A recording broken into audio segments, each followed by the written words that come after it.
right, let's go ahead and get started. We will we're gonna be having a rousing conversation today about PFAS in food wrapping, and we're very happy that you all have joined us. My name is Alan Smith. I am an organizer here with Consumer Reports, and I'm mostly just going to be setting the table today and then getting out of the way and letting the experts talk about what we've discovered. But before we go into the panel today, I want to do a couple of quick give you all a sense of the overview about what we'll be talking about, and do a few pieces of housekeeping, and then we can jump into the conversation. So today we're going to be introducing you to the excellent panelists who have joined us today to talk about PFAS in food wrapping and what that might be as a consumer. We'll have someone take you through our most recent tests. We'll have some time for you to ask us questions. We will get into some of the legislation and attempts by different levels of government and also by CR to regulate and relegate some of these PFASs that we found in the food wrappers. We'll have time for more questions, and then we will hopefully get you out of here by about the end of the hour. So we have a couple of quick housekeeping items as we go through that agenda. We are recording this to share, so fear not.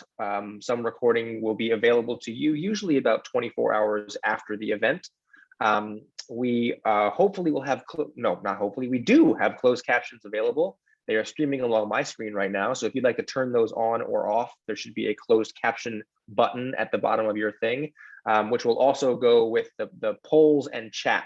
So you should have a couple of different options of ways to engage with us. Many of you have already introduced yourselves in the chat, which I'm appreciative of. Other folks jump in and say hi as you'd like. And then if you have any questions for our panelists as we go, please jump into the Q&A section there to ask those questions. I do have a few more ground rules for everyone today. Please, when you are joining us, assume best intentions of all participants. That includes the folks who you're seeing in chat and also our speakers and Consumer Reports staff. Please be mindful and understanding of fellow participants who are coming from different experiences, which means that we'd love for you to speak from your own perspective and your own stories and lead from that position. Please refrain from any personal attacks or comments on appearance, voice, or intelligence. Focus on topics under discussion as much as possible. And then I'll just say, by attending this webinar, you are agreeing to these ground rules. That means if you don't adhere to these rules, we have permission to remove you from this discussion. That's not going to happen today, but we'd like to say it up top so that everyone has a good sense of how we're going to be interacting. I will put a link to those ground rules in just a second, but first I will go ahead and pass the ball to Brian Ronholm, who will be your MC for the day. Hi, Brian. Thanks, Alan. Appreciate that. Thank you so much, everyone, for joining us for this important discussion today. And just in case you're not aware, PFAS is a dangerous class of chemicals that have been linked to an increased risk for some cancers, lower birth weight, and immune system suppression. Now, you probably have heard them called forever chemicals because they're called that because they're resistant to breaking down naturally in the environment. And it's estimated that they can remain in people's bodies for years, and that they're contained in 97 to 98% of Americans that have PFAS in their blood. So it kind of gives you a sense of the severity of this issue. But in addition to being called forever chemicals, they're also called everywhere chemicals because, surprise, they can be found everywhere, in clothing, in cookware. They're used in firefighting foam, anything that is water resistant, grease resistant. So that means, of course, it's included in food packaging. And unfortunately, PFAS from food wrappers can seep into the food we eat. And when you dispose of the food wrappers and containers, along with everything else that contains PFAS, dispose those in landfills, it can go ahead and contaminate soil and water. And you may have seen some anecdotal reports of how PFAS have impacted agriculture operations in a few states where they are found in animals and in some of the crops. So it kind of gives you this sense of just how widespread this problem is. So that gives you a sense of why we have tested for PFAS in these products. And I will now turn it over to my distinguished colleague in our research and testing division to outline what we found with this testing. Dr. Rogers. Thank you, Brian. So what I'm going to describe to you briefly is how we tested these products. For a more detailed description of this testing, I refer you to our various stories on the web and in the magazine. And if you really want to get into the technical nitty-gritty, reach out to us and I'll try to answer your questions. Okay. So Consumer Reports decided to do this testing. And what we did is all these samples of examples of food packaging. So that would include 100 samples, 278 samples each. It included grocery items, which were bakery or deli papers, trays for cook at home food, the raw foods inside and you cook it once you get it home, baking or cooking supplies like parchment paper, paper plates, takeout containers, beverage containers. We also tested the lids of some glass jar-based containers, just in case there's PFAS in the lids. And I can tell you right now, we didn't find anything, and then others. We also went to fast food restaurants and actually purchased items at the restaurant, removed the covering and the packaging from those items, and then shipped them to the laboratory. We also had heard and were directed toward PFAS-free claims. So there are some items that actually claim to not have any PFAS or have phased out PFAS or whatever. And so we were able to find those and test those also. So how we tested. Once we collected the samples, we blind them, we shipped them to a laboratory that specializes in the two PFAS tests that we use. Okay? There were two.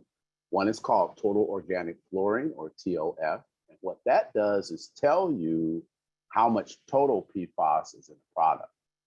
When you have a product like these, you could actually have more than one PFAS and the effect is additive. So one is much better than having two, is much better than 10. So the TOF test will tell us total how much PFAS is in there. Then for those samples that had a lot of PFAS under the TOF test, we actually tried to identify what specific PFAS were in the materials, okay?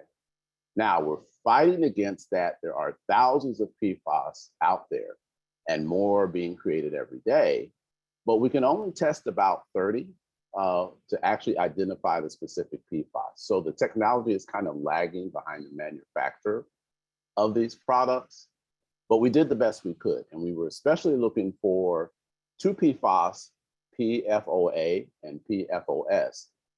Both, it is said, to not be made anymore or being phased out, but it still may be in the environment. As we said, these are forever chemicals. So they still could be out there, they still could be in the materials. Right? So we shipped the samples off to the lab, they analyzed them, they brought the data back to us, we analyzed the data, and then we determined what are we actually looking at for PFAS in food materials. So what did we find? Startling Discovery, not really, because there is some information in the literature that PFAS do inhabit these containers. But for us, greater than half of the materials had PFAS chemicals. So they were positive for PFAS, one or more PFAS. And a third of these had levels that the chemical use is intentional. Well, how do we determine that? Well, if there's a small amount of PFAS, it could be contamination. But if there's a lot of PFAS, we believe that the manufacturers are actually using it for its intended use, which is to coat the papers or coat the containers to make them grease resistant, moisture resistant, et cetera. And the PFAS that we were able to identify have been identified previously in other food packaging materials and other papers. Next slide. So which type of packaging has the most PFAS? You can throw your guess into the chat. I'll give you a couple seconds and then I'll move on. Okay, next slide. The answer is paper bags. In fact, on the average, paper bags had up to 192 parts per million of PFAS in them. And what that means is that if we set up, CR has a cutoff of 20 parts per million of what we consider acceptable amounts of this chemical. This is 10 times almost the amount of what we consider acceptable and what other scientists consider acceptable. So paper bags are actually the worst culprits in our testing. Next slide, please. So here's a graphic showing you some of the products that did test the worst. So paper bags from Arby's that contain cookies, Burger King cookies, Taco Bell for their chips, Nathan's paper bag for their side orders, etc. So you can see that there are a number of companies and products represented in this slide that have an issue of having PFAS in food packaging materials. Next slide, please. So what about the PFAS packaging? PFAS-free packaging, can you trust that designation? So we were able to find 13 different food package products that say that it's PFAS-free or has transitioned away from PFAS. We tested those, and all of those supposed PFAS-free products had detectable PFAS in them. And 7 of the 13 were above that 20 parts per million threshold, or the safety threshold that we call. And again, some of the ones that had the highest amount of PFAS that were supposed to be PFAS-free was Whole Foods, their soup containers, paperboard, from Kava, a paper bag for pita chips, and then a paper bag for focaccia from Sweet. Now, you might ask, well, where could this PFAS come from? Again, intentional or accidental. The direct sources would be the use of PFAS to actually coat the paper products to prevent them from absorbing grease or moisture. But there also could be indirect sources of PFAS too, such as the printer's ink that's used on the paper. The actual manufacturer of these containers sometimes can introduce PFAS. If they use recycled materials and have not tested them to see if there are PFAS in there, that could actually lead to PFAS in the materials also. So there's a number of sources where this could come from. And each of these sources would have to be tested to determine if that is actually the source in each of these products. Next slide, please. So one of the things we like to do at Consumer Reports is to give consumers advice as to how may they avoid dangerous chemicals such as these. And so we have a couple of suggestions in the story, and I'll discuss a couple here. So one thing is to vote with your dollars. Support retailers that are actively trying to remove PFAS from their food containers.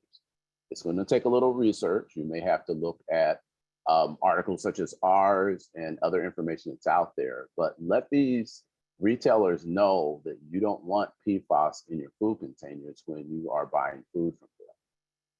The second one would be is to, if you're going to use takeout, transfer the food from the takeout containers as soon as you get home into your own container.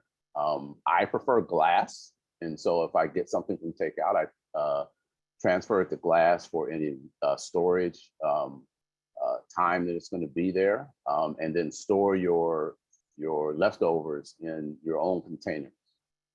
And then when you need to reheat, do not reheat in the original packaging, because the heat can actually help the food absorb more PFAS from the packaging material itself. So I hand it back over to Brian, the MC, and I look forward to any of your questions. Thank you, Jim. That was great. And certainly we have some great questions rolling in the chat, so I appreciate everyone sending us their inquiries. Before we get started on the question, I just want to acknowledge the person who checked in from Chapel Hill and noting that they were close to Pittsboro, North Carolina, and clearly that person remembers the water testing that we did, the tap water testing that we did last year, which found, of course, very high readings. And of course, the highest readings were from Pittsboro, North Carolina. So I certainly appreciate that reference from that person from Chapel Hill. The first question I wanted to get to is when we state that the materials are positive for PFAS, are we referring to just the wrappers, or are we referring to the food as well? Good question. So, for example, when we went to McDonald's to get their food wrappers, we actually bought product from each McDonald's ourselves. Then we would remove the wrapper from the food and actually analyze the wrapper itself. In this study, we did not analyze the food to see if there were PFAS in the food, but as I mentioned before, there are some studies out there that have indicated there are PFAS in some food products, but we did not test the food in this study. All right, so the next question was, FDA allows for PFAS in some cookware. Will we be conducting any tests of cookware, or for other products for that matter, for PFAS presence, just further demonstrating how they are the everywhere chemical? We are interested in that aspect too.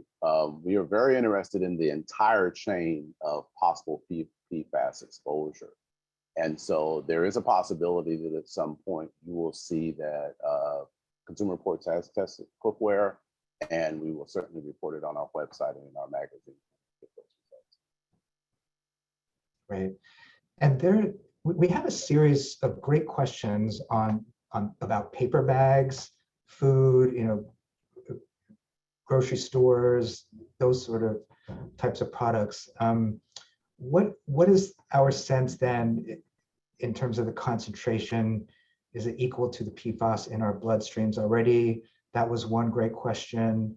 Another one has to do with, the store paper bags at grocery stores, and that scenario. And there's also another one about why paper bags have 200 parts per million for PFAS. Is it because most of the paper is recycled and the PFAS builds up over time? So those are the series. You could take whatever order you want. Okay, let me try the paper bags in grocery stores. So we only tested bags that were in direct contact with food, not the large bags that you get in grocery stores. So we did not test that. Regarding plywood paper bags or the bags that are used to contain food, especially in fast food, I alluded to that in a previous slide, that it could be that the companies have actually applied a PFAS-containing material to prevent the absorption of grease or moisture from the food. So that would be an intentional application of some type of chemical that has PFAS to prevent that from happening. It could be, as you noted, that the bags are made from recycled materials that were contaminated and that the manufacturer did not test the raw material before they remade that into a food container. And it could be that during the manufacturing process, some of the other chemicals that are used in making paper bags, the pulping process and the pressing and all the rest of that could contain PFAS too. So to really find out what the problem is, let's say with paper bags specifically, and I mentioned ink that they print on the outside to make it pretty. To really know where the source is, you would have to break down each step of manufacture, test at each step, and then that would help you determine where the source or sources could be of the addition of PFAS into these products. Did I get them all, Brian? Yeah, I think that pretty much covers it. Okay. There's another great question too about frozen foods and the kind of the wrapping that's used in frozen foods, and because some of the time, and this is obviously it speaks to the convenience of these items that you could just throw them in the microwave, but they're still in the container and they still have the wrapping on it. Macaroni cheese is like the immediate example that I can think of because I love mac and cheese. Who doesn't, right? what about, those types of scenarios? Now, granted, it may not be a part of this specific testing project that we had, but is there a sense, do we have a sense of PFAS in those types of products? I have not seen research or data that indicates that, for instance, you have the plastic bags, you have frozen vegetables stored in the microwave, convenience. I've not seen any data about there being specific PFAS issues with those bags. It's possible. It's possible that there's some other chemicals in plastic too. We would love to trust that the manufacturers have tested that, because basically they're saying, cook it in this bag, so it must be safe. But if you are really concerned about that, again, I would take the frozen food out of the bags and heat it up in a glass container. But I can't point to any specific research on that I'm familiar with. Okay. And earlier I'd mentioned that PFAS is called a forever chemical. It doesn't break down. It's in all of our bodies. Good estimate is 97, 98% of us. It's already in our blood and will be there for a long time. Is there a sense of just what data is out there? If there are any studies that show, what are the major sources for this PFAS? Is it food packaging? Is it water? Is it all of these other products, or is it, is the problem so pervasive there just isn't any definitive data available yet? Well, I think it's hard to say for individuals, especially if they have accumulated PFAS in their bodies, what was the source? Because if you have a lot in your drinking water, but very little in your food, that might not be true for someone else. And first may be the case. My impression of the data right now is that it's basically ubiquitous. And so the goal is to reduce it from the sources that you can control. That's primarily for us is water and food and contact with any other things that may have PFAS. And so that's why we have the big push at Consumer Reports for testing and showing you where PFAS could be. And then we give suggestions on how you can avoid it as much as possible. But it is pretty ubiquitous. And so we may not be able to remove all of it from our lives, but we should attempt to remove as much as we can from our lives. Yeah, and because of the ubiquity of it, I mean, there's another series of questions that we're getting related to that, just inquiring about whether it's contained in canned foods, if it's in plastic wrap, and frozen storage bags, sandwich bags, all of those types of things. Now they're giving us a lot of new ideas of what we can test. That's right. And if we can find the resources for it, I'm sure we could put it on the possibility of testing lists. So, yeah, it's always great when the participants in these webinars can help generate ideas for the next great testing project for us. So that's certainly helpful. So we absolutely appreciate all of those inquiries, because it helps us think through, what all of you consume on a daily basis, what you're exposed to, and it gives us a clearer sense of, the types of products that we can target for the next, testing project. To Jim's point, assuming that we're able to find the resources that would allow us to do that. So another question that we've got is there an exhaustive list of all manufactured products that contain these chemicals? No. And part of the reason why is that some products, they would consider business proprietary information. So they won't tell you. And so there's not an exhaustive list of all these things, sadly.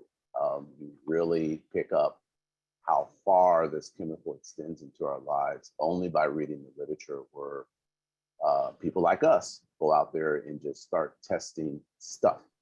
So whether it is food or water or containers like we have done, whether it's materials in your home like carpeting or paint or fabrics, The literature is forming its own exhaustive list, but there's nowhere where you're going to go and get the manufacturer Yeah. that I'm aware of that will admit that we have these things in our products. I think, probably the good news from the test results is, it is possible for companies to use food packaging with low PFAS readings or even undetectable, because we certainly had a lot of test results that showed that from various products as well. So that is good news, and that kind of leads to a question also that we got from the audience: is that is there a way that companies can remove PFAS from wrappings, or is there a particular process, and how would they go about doing that? The only process that we're familiar with is that you make sure as a company that the products that you're using, your source products, your raw materials, that you test them and make sure they don't have PFAS in them.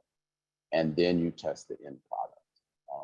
You can make it, for instance, a requirement that anyone who's supplying you with the parts for a paper bag, that those parts, those chemicals, those ingredients don't have PFAS. So pre-test before you even accept the shipment.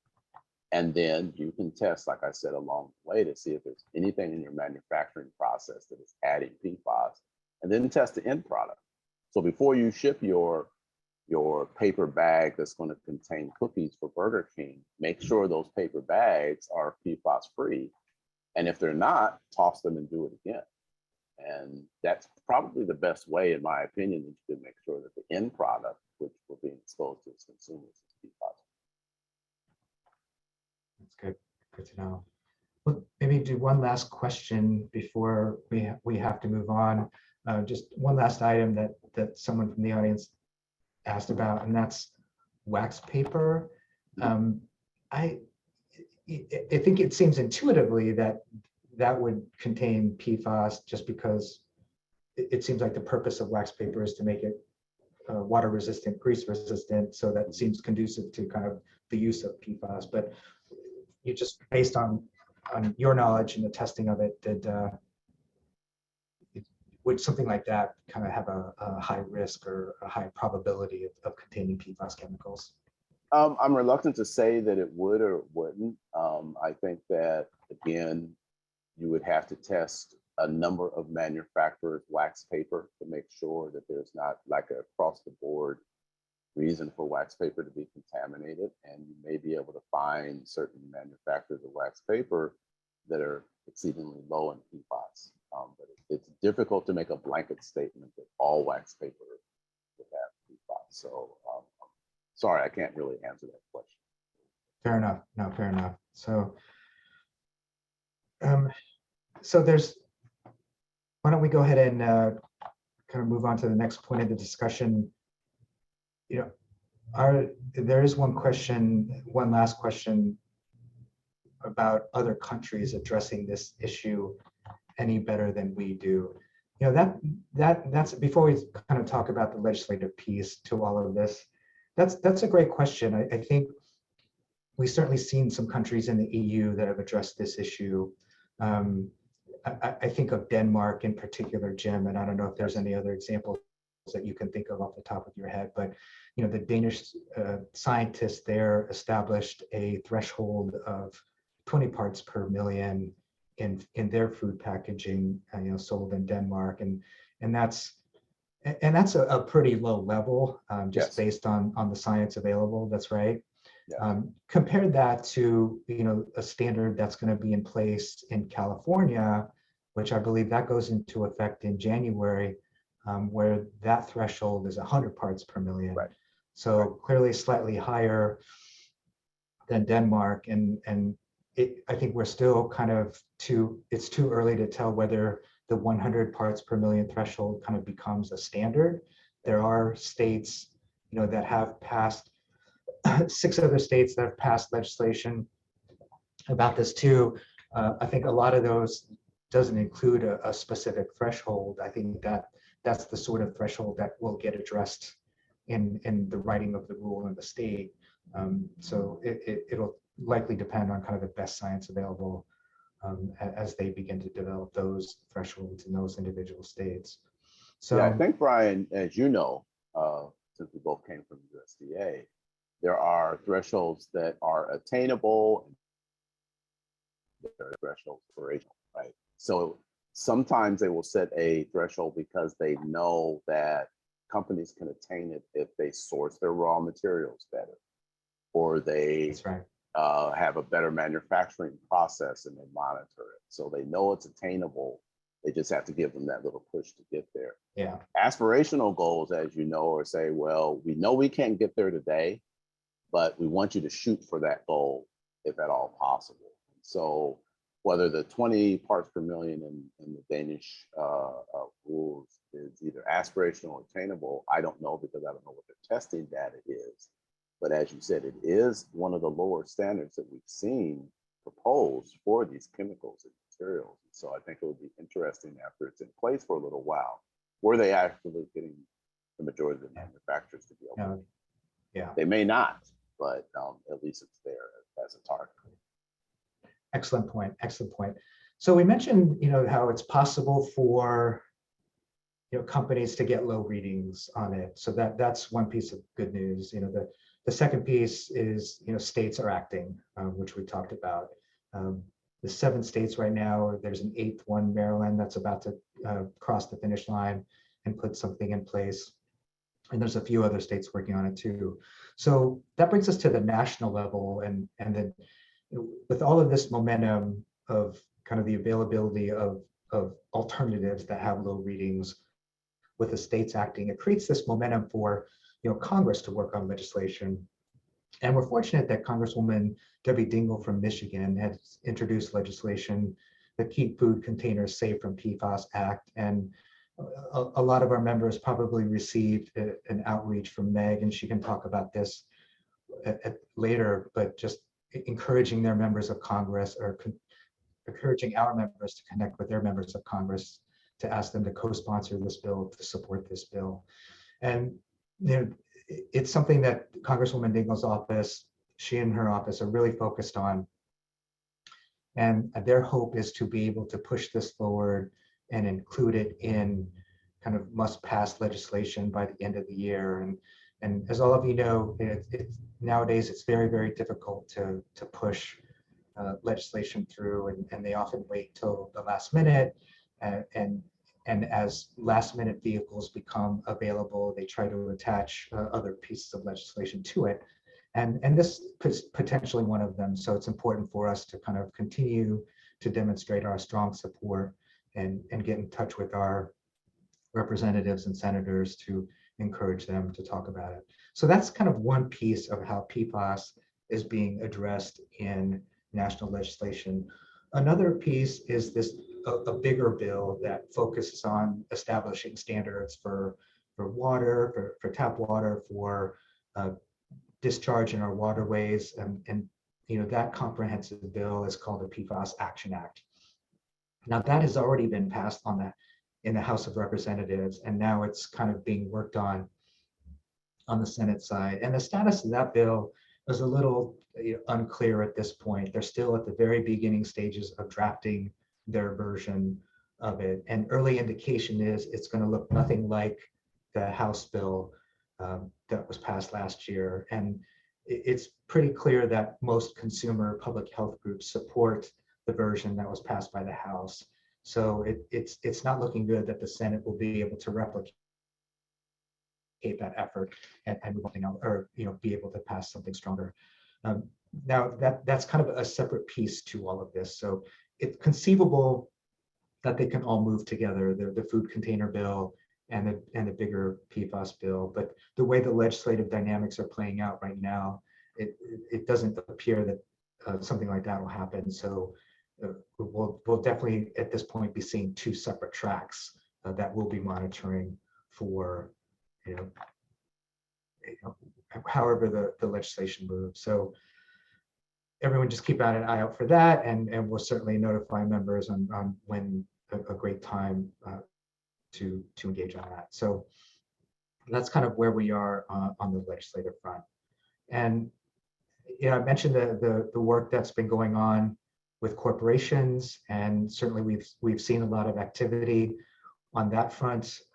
There is another group that's focused on this issue called Toxic Free Futures. They've done some tremendous work throughout the years on this in pressuring companies to phase out PFAS in their food packaging. And I'll turn it over to my distinguished colleague from Mobilization, Meg Boney, to outline what's going on in the corporate side. Thanks, Brian. Hi, everyone. Thanks so much for being here today. It's great to have you.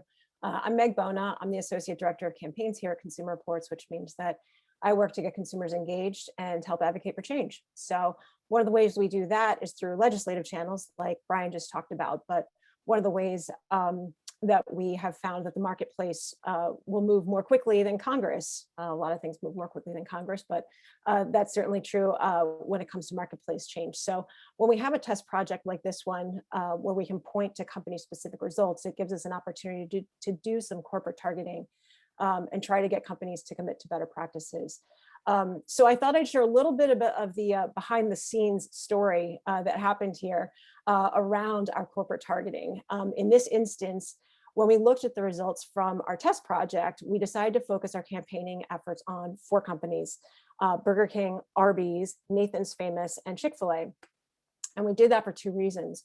One of which is that none of these companies had yet made a public commitment to phase out PFAS.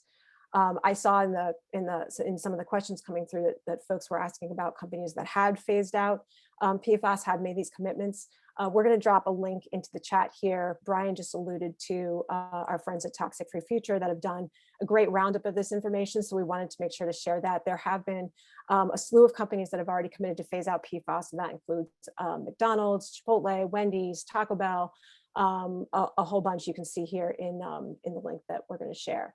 But the second reason we were focused on these 4 companies is because they all had wrappers that tested above the 100 parts per million. And Brian just referenced this as well. That's a threshold we're particularly interested in because there's about to be a new law going into effect in California next year, 2023, that bans PFAS in food packaging above 100 parts per million. So for those 2 reasons, we were looking at these 4 companies. So the interesting thing that happened was we had this petition all teed up, ready to go to these 4 companies with the launch of this project. And about 24 hours before a story breaks, Burger King got word of it. I think they got a call from CNN who covered our test project. And they decided to make an announcement that they were phasing PFAS out of their food wrappers. It turns out their announcement had been in the works, thanks to some good campaigning by our friends at Toxic Free Future, but they decided to move up their announcement and get it out in time for our articles. So that was one down. And then right before the release happened, just literally within hours, we heard from Chick-fil-A that they were also working on getting PFAS out of their packaging. They were not interested in being campaigned against, and they wanted to know what they needed to do to kind of, so they weren't going to be targeted. And we said, you need to make a public commitment that you'll be ending the use of PFAS in your packaging. And they did that. They put it in writing and they put it out, a public statement. So when we launched the project, we were then actually down to 2 corporate targets. Nathan's Famous, which is, if you're not from the New York City area, that's a hot dog, primarily hot dogs and fries, that sort of thing in the New York City metro area, and Arby's. And so we launched this, we got folks, and probably a lot of people in this call signed this petition to Nathan's and Arby's. And within 1 day's time, Nathan's let us know that they also were in fact going to make a public commitment to phase out PFAS. So now we are down to Arby's. Alan, you want to jump to the next slide there? So this kind of corporate accountability work really does produce results, it was really exciting to see that happen so fast. But we do now continue to have Arby's as a target. We've got the petition. We're going to drop that into the link. Again, I know a lot of folks on this call have probably already signed it. If you would share it with your networks, that would be great. Another thing that you could do is, if you have time after this call, I've dropped the number here on this slide. That is the number to Arby's customer service line. They're based in Georgia, and you can call them up. And it's another way to add pressure to get Arby's to make a public commitment. If you make a call, just let them know that you saw a study that saw that their wrappers have high levels of PFAS, ask them to make a commitment. I will add that they have made some noises to some media outlets that they're heading in this direction, but they have yet to make a public statement that commits them to this. And they have not yet made a time-bound commitment. If you check out the link that we shared that has a bunch of the commitments from the companies, you'll see most of them, all of them have time-bound commitments. They're either phasing them out within this year. Some of them are a little bit further out. We'd like to see them happen sooner, but for example, like Burger King's commitment is they'll phase PFAS out by 2025. We'd like that to happen much sooner, but at least they've given a time frame for their actions. So we would love to see some kind of public commitment from Arby's, and so if you'll help us keep the pressure on until they do, that would be really great. Lastly, to the next slide there, I want to point out that we also have another action going, referencing the legislation that Brian just shared, the Keep Food Containers Safe from PFAS Act. If you haven't signed that one yet, that would be great. That sends emails right off to your members of Congress, asking them to support and co-sponsor that bill. So we'll drop that action in the chat as well. It'd be great to have everyone take action on that. So that's it for me. Thanks, Brian. Back to you. Great. Thank you so much, Meg. So as you can see, it's going to take a really concerted effort. And so we really appreciate everyone's engagement on this. It speaks to how serious it is. It speaks to how serious you take this issue. And I love all of the questions that we're getting in the chat and the Q&A. I wish we could get to all of them, but we're kind of bumping up on time here. But our controller here, Alan, says we are able to do more questions. Is that we can probably do some time for a few more, I think. Well, the question Jim, you're slide still there? Yeah, the question slide has come up, so I guess we have room for a few. Yeah. So I don't know if we're doing our best to try and monitor all the questions. So Ellen, I don't know if there's a couple that have stuck out to you that we can probably. I have a couple more that I think would be really interesting to get into if we can. So awesome, let's do it. Maybe let's start with how is the threshold? Lots of questions about thresholds. So how is the question? How is the threshold set? Why is it set above 0? And are there sort of official things that the FDA is doing to set these levels already? So we've touched on this a little bit.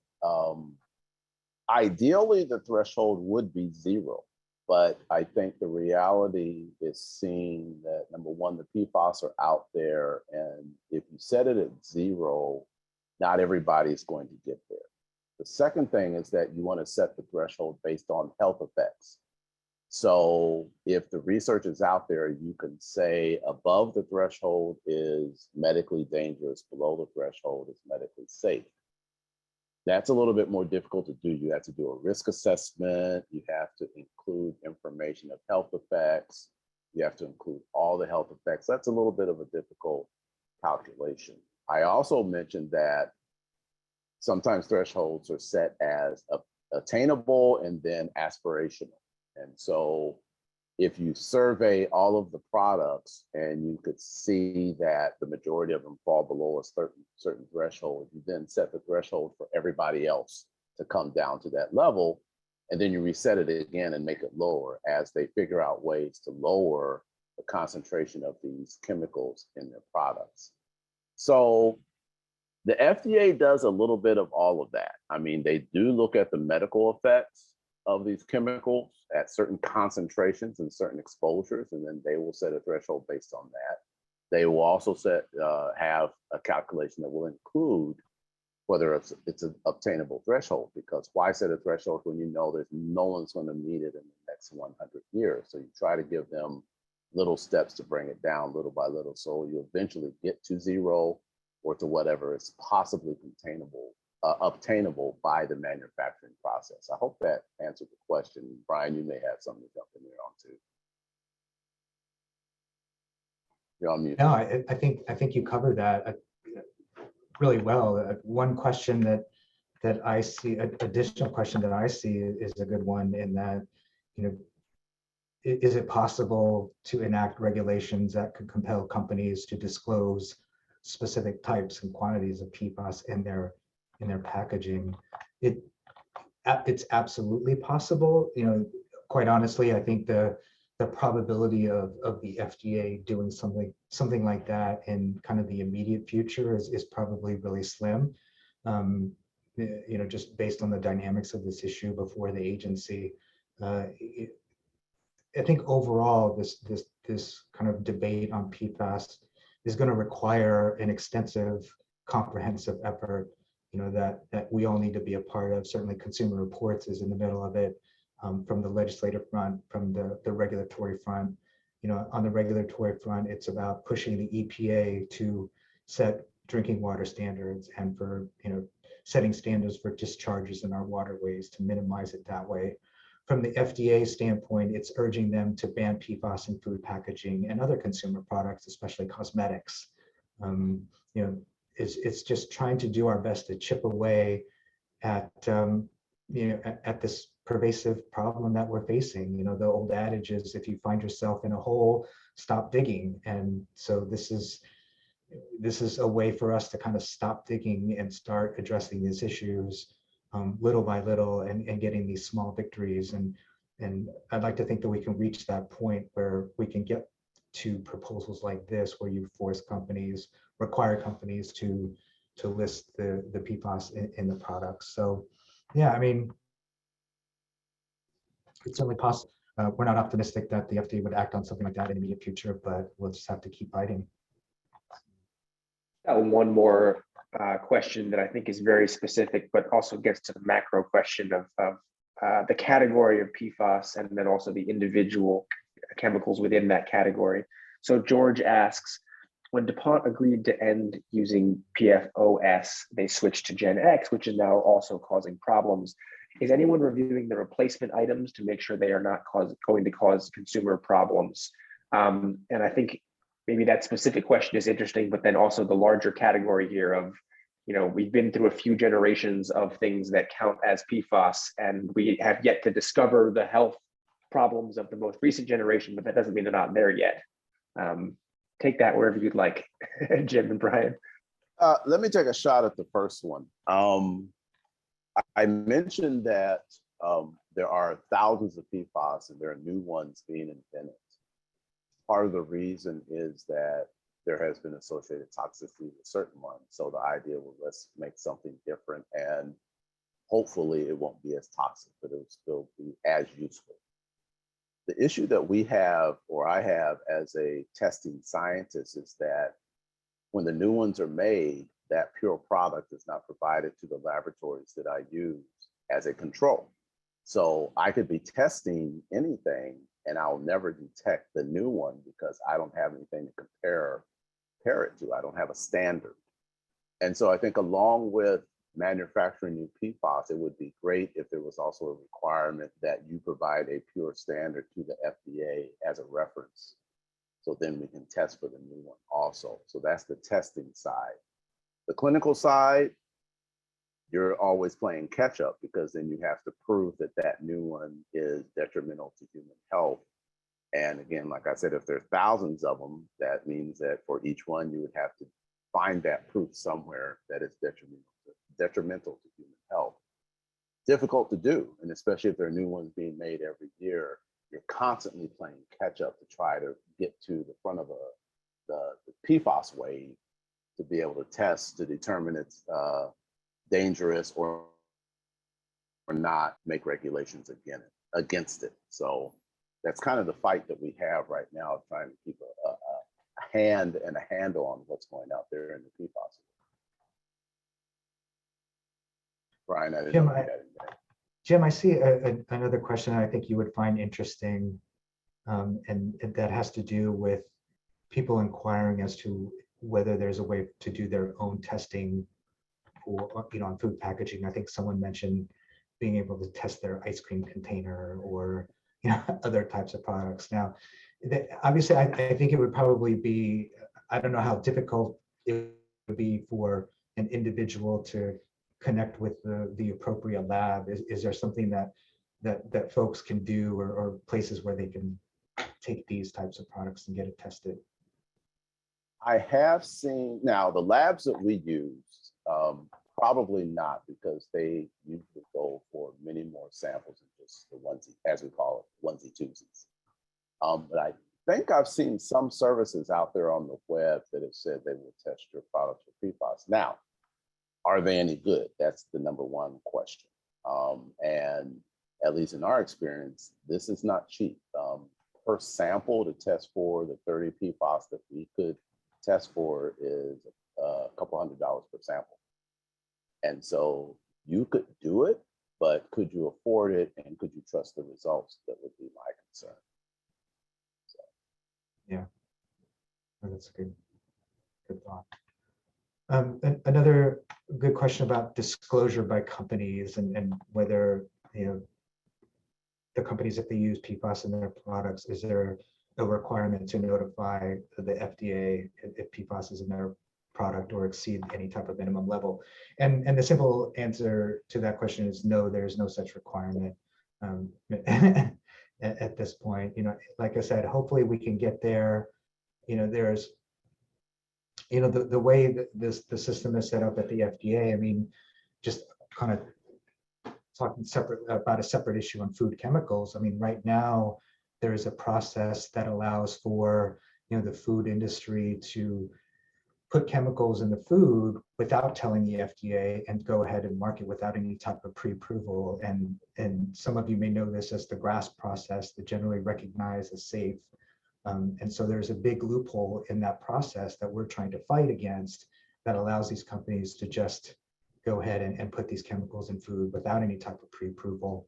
And even if FDA expresses concern, they can still continue to market it. So it's that same kind of dynamic that exists with kind of PFAS disclosure. There's no notification, they can use it, and there's no way of notifying the FDA and about the levels or whether it's even in there. And even if there is a concern, because there's no limit set right now, and there's no ban, the FDA doesn't really have much standing in going up against these companies that use it. So, and are there any more questions, Alan, that we can address? There are plenty of questions. There are questions forever, but I think we probably are mostly out of time here. I do want to, let's see if this is a question that I think we could maybe close on, and it's a very narrow question for you, Jim. If CR had to use a proxy measure for PFAS, how can they clearly understand their own products and materials? What are companies using? And how can they clearly understand their own products and materials? Not sure I fully answer the question, but we use the proxy of total organic fluorine to measure the total amount of PFAS in the product. But like I mentioned, it is not specific. It will not identify each individual PFAS that's in their product. So that's one proxy. I don't think the FDA likes total organic fluorine, because it would be great if we had that test to say this is going to be the cutoff for all PFAS in that product, no matter what they are. But the FDA doesn't like that test, and so they won't accept it. What the company uses, I mean, the companies that make PFASs, and they have the standards, so they know what they're using in their products if they want to coat paper to prevent it from getting grease penetration. So they would use that in any of their testing, and any of their product development. And what we would say that if the FDA really was listening to us, whenever a company makes a new PFAS, like I said, give us a reference standard that the FDA can have and maybe share with us testers or the labs that we use to test for that new PFAS too. But then again, they may say, well, that's business proprietary information and we're afraid of it getting out, et cetera, et cetera. But that would be the ideal for me as a tester if I had the standards to test against already.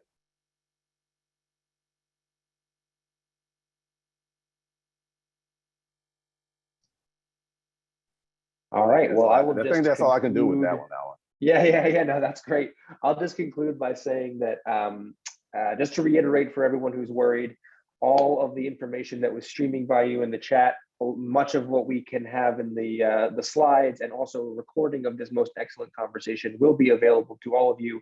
It usually takes me about 24 hours to get it up and out after the fact. So look for that email very soon. And thank you for all of the very excellent questions. Sorry that we didn't get to everybody, but we appreciate your time and we appreciate your engagement in this issue. Please sign those petitions and please forward them around to other people. The more noise we can make on this issue, the more we can, as Brian said, stop digging. So thanks very much.